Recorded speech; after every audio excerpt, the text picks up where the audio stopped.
La soledad de José María Arguedas, y por las restricciones de tiempo voy a acortarla de manera drástica y voy a leerla para que intentar decir todo lo que pueda. Para valorar una vida y una obra tenemos que colocarlos en el horizonte de la época donde toman forma. En principio, entonces, podemos diferenciar a las obras que permanecen dentro del sentido común vigente de aquellas otras obras que son capaces de nombrar lo oscuramente presentido, que traen a la palabra y a la conciencia lo no dicho y que por tanto resultan radicalmente innovadoras. Se puede imaginar una gama de posibilidades que tiene en un extremo al divulgador que recicla los estereotipos del momento. Su obra puede ser entretenida y llegar al gran público, pero en el otro extremo de la gama tenemos al creador, a la persona capaz de relativizar las representaciones hegemónicas, lo que significa no solo anunciar el futuro, sino también forjarlo. Toda la realidad viene de lo posible, y el autor creativo es capaz de sumergirse en el mundo ignorado de lo posible para emerger con imágenes que son contraintuitivas, en el sentido de estar en contra del sentido común, y hasta chocantes, pero que finalmente resultan visionarias, que seducen a la imaginación y por tanto persuaden, convocan y comprometen. La consecuencia de la creación no es entonces el entretenimiento solamente, sino la redefinición de la realidad, empezando por los cambios en la gente que recibe de lleno los impactos de las nuevas creaciones. En ese sentido, el fundamento del arte, como dice Heidegger, es la poesía, un pensamiento sin palabras, la capacidad de identificar afinidades intempestivas pero iluminadoras, como la que Arguedas establece, por ejemplo, entre el Cristo crucificado, el Señor de los temblores, y el Pongo humillado y lleno de espanto del capítulo primero de Los ríos profundos. Desde estos supuestos tenemos que preguntarnos qué diferencia Arguedas de su época, en qué aspecto las trasciende. Pero para responder estas preguntas hay que caracterizar lo que es su época, los primeros 69 años del siglo XX. Para avanzar rápidamente, creo que aquello que marca este periodo es la lentísima erosión de la servidumbre. Hablar de servidumbre es aludir al abuso y a la explotación, pero también es referirse a la resignación, a la aceptación de la injusticia. Ello ocurre en todas las esferas de la vida social, en las calles, en las fábricas, en las escuelas, en los hogares, aparte, por supuesto, de las haciendas y en el campo. En todos lados está presente el hecho colonial de la servidumbre. Mientras tanto, hablar de crítica de la servidumbre es nombrar el impulso que lleva a pensar y sentir que el maltrato debería estar proscrito, que el comunalismo, feudalismo colonial es una herida abierta, que en Perú no habrá nación, sentimiento de confraternidad, hasta que sería cicatriz. En la época de Arguedas coexiste en el comunalismo con lo que podríamos llamar el indigenismo criollo, que representa justamente la crítica al abuso sistemático contra el indígena. En realidad, el indigenismo criollo fue minando la legitimidad de la dominación étnica sobre el mundo andino. Si quisiéramos explorar la genealogía de esta sensibilidad, tendríamos que remontarnos a la obra de Bartolomé de las Casas, pero en épocas más cercanas, por supuesto, hay que referirse a la generación del 900. Los intelectuales del 900 crearon una nueva representación del indígena donde ya no se subrayaba simplemente el aspecto abyecto, degenerado, miserable, como ocurría hasta antes, sino que se reconocía una agencia, una posibilidad de cambio. Eso está, por ejemplo, en la obra de Ventura García Calderón, que de alguna manera es fundadora de este horizonte de comprensión de la sociedad peruana, ¿no? En un cuento que se llama La venganza del cóndor, que relata el viaje que hace un bachiller con un gamonal, ¿no? Por supuesto que el gamonal, en el transcurso del viaje, va dejando una serie de personas humilladas, con rencores y cuentas por cobrar, ¿no? En algún momento, pues ambos suben una cuesta y resulta que hay un cóndor que comienza a rodearlos hasta que finalmente se acerca al gamonal y con el ala lo derrumba. Entonces, lo que el cuento pretende ilustrar es que si hay una Hay una agencia en los indios que tiene que ver con un pacto con la naturaleza, que tiene que ver con una invocación a estas fuerzas naturales, ¿no? Es una agencia, por supuesto, mistificada, pero de todas maneras ya es una diferencia respecto a la generación anterior. Luego, quizá una de las expresiones más logradas del indigenismo criollo es el vals indio de Alicia Maguiña, ¿no? Donde se condensan con vigor y de manera convincente los elementos más característicos de esta sensibilidad, ¿no? Es decir, la imagen del indio triste, sin luz en la mirada, ¿no? Decaído, solo escombro, pero es una imagen que ya produce rabia, hierve mi sangre cuando te nombro, y sobre todo produce la promesa de una expectativa de redención y de futuro compartido, ¿no? Serás otra vez montaña y habrá fulgor en tus ojos, y feliz serás y feliz seré. Obviamente, Arguedas se dio cuenta de inmediato de los límites del indigenismo criollo, pues en la base de esta postura estaba la negación de la calidad de cultura al mundo indígena. En realidad, en el mundo criollo no se había identificado la posibilidad de una modernidad más endógena anclada en el pasado del país. El progreso era concebido como desindigenización, como rechazo a la presión gamonal, sobre todo, ¿no?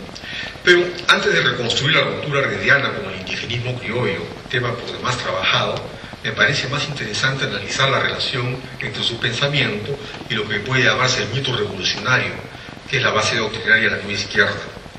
El mito revolucionario surge de la radicalización del indigenismo criollo debido a la influencia de las doctrinas socialistas. La nueva formación ideológica nos presenta una imagen donde domina la pobreza impotente. La idea es que el pueblo sufre y necesita de ayuda, pues no puede por sí mismo.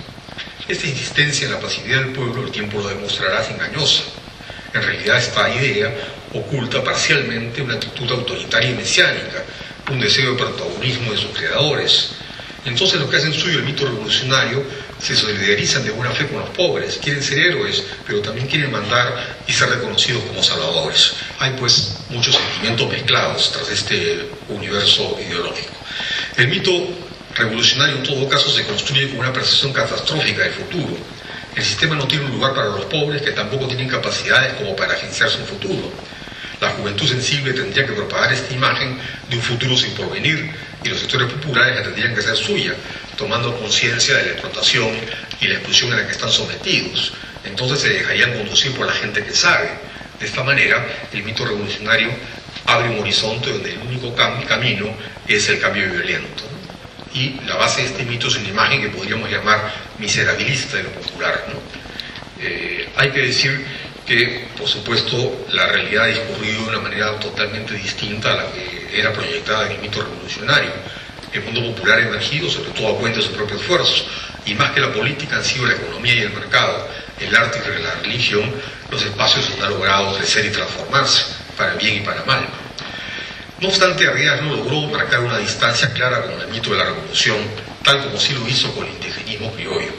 Las cosas son complejas, pues él simpatizaba con la juventud y le idea de un cambio radical, pero no obstante al mismo tiempo rechazaba la violencia, y de otro lado, los dogmas de momento no lo terminaban de convencer.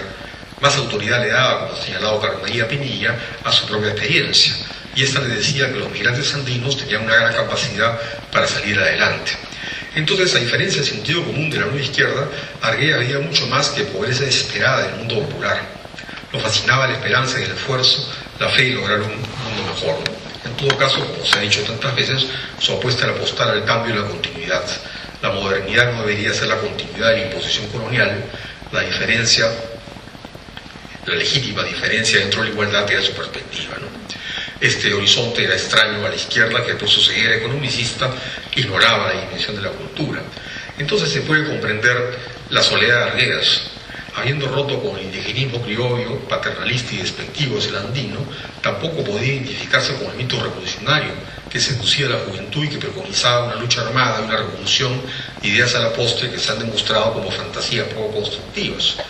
Pero tampoco es que Arguedas pudiera inhibirse de sentir simpatía por la vehemencia justiciera de la nueva izquierda. Atrapado entre la lucidez de su visión, a la que no podía renunciar, y el afecto y admiración por la izquierda, de la que tampoco podía retraerse, Arguedas sufre la soledad del visionario incomprendido. Y él mismo duda. A veces, por ejemplo, se deja ganar por la retórica inflamada del cambio radical. son las vivas de la Revolución Cubana y la idea de que la única opción al comunalismo es la fuerza invencible del hombre de Vietnam. Es también el anuncio de la calandria de fuego, pero en otros momentos es más lúcido y realista. Por ejemplo, en el artículo del semanario Oiga, donde él apoya la reforma agraria del gobierno del general Velasco y de alguna manera pues pone una esperanza en el régimen que en ese momento se estaba iniciando, ¿no? Yo creo que en general en Arguedas hay una idea de hacer el hombre en el centro de la sociedad, esto que ha sido desarrollado por el mundo, ¿no? Hay una crítica al capitalismo, pensando que el capitalismo es la codicia que envilece la vida, ¿no? Es la codicia que vorazmente destruye sin reparar en la creatividad y en las posibilidades constructivas del ser humano, que convierte al ser humano en medio, ¿no? Pero en el fondo hay en Arguedas, como señaló ayer Alejandro Ortiz, una gran confianza en la capacidad creativa del ser humano, ¿no? Pensaba que más allá de la época que estaba empezando y la violencia que se desencadenaría, lo que había de primar es la alegría y la creatividad. Para Arguedas, la misma escritura es un acto de la vida destinado a afirmar la esperanza. Creo que de esta perspectiva debe interpretarse la frase enigmática dedicada a Gustavo Gutiérrez en el último diario de los zorros, cuando dice: es mucho menos lo que sabemos que la gran esperanza que sentimos, Gustavo. La frase nos dice que la esperanza es un ánimo que no puede sostenerse en el saber, siempre insuficiente y controversial. Por lo tanto, debe entenderse como la apuesta a una afirmación incondicional de la vida. Pero la frase está puesta entre signos de interrogación. Además, es una pregunta que busca una respuesta y está dirigida al padre Gustavo Gutiérrez, a quien Arguedas llama el teólogo de la liberación. La obra de Arguedas estuvo dedicada a desmoronar los estereotipos coloniales, a permitir que los peruanos nos pudiéramos ver sin los filtros ideológicos que secuestran y desvirtúan la experiencia, o más bien que la predeterminan una dinámica de abuso y resignación, de desprecio y odio. Su discurso, por tanto, es fundacional. En vez de satanizar o mistificar a sus personajes y escribir parábolas sociales, Arguedas trata de imaginar individuos con un rostro propio. De ahí que sus personajes sean complejos y distintos entre sí. Hay gamonales pérfidos, pero también los hay poseídos por una fiebre de santidad. Y hay campesinos que perseveran en los valores de su mundo, pero igualmente hay los que se avergüenzan de sí mismos y traicionan o olvidan a los que dejaron atrás. Arguedas, como ha sido señalado tantas veces, vio un camino para posibilitar la afirmación nacional de la sociedad peruana. Ese camino empezaba en la vida propia de cada uno, siendo el primer paso una reconciliación interna que llevara a resistir el imperio del colonialismo interiorizado como racismo, a tener menos vergüenza y mayor seguridad, no sentirse como un condenado, sino como heredero de una tradición que está ahí, arrinconada pero viva. Quisiera terminar señalando lo relativo de la vigencia del legado de Arguedas. El Perú ciertamente ha avanzado mucho desde su partida. No obstante, el indigenismo criollo, con su lógica paternalista de negación de lo diferente, a mi modo de ver, sigue siendo una ideología muy poderosa, si no acaso dominante. De otra manera, no se entendería que este año no haya sido dedicado a la conmemoración del centenario de Arguedas, y tampoco se entendería que sigan escribiendo trabajos como El perro del hortelano, o que hayan ocurrido los lamentables sucesos de Bagua. En este sentido, la entronización de Arguedas como héroe cultural y forjador de la cultura peruana es más un reclamo desde abajo que algo que ya ha sido asumido desde las altas esferas del poder. Muchas gracias.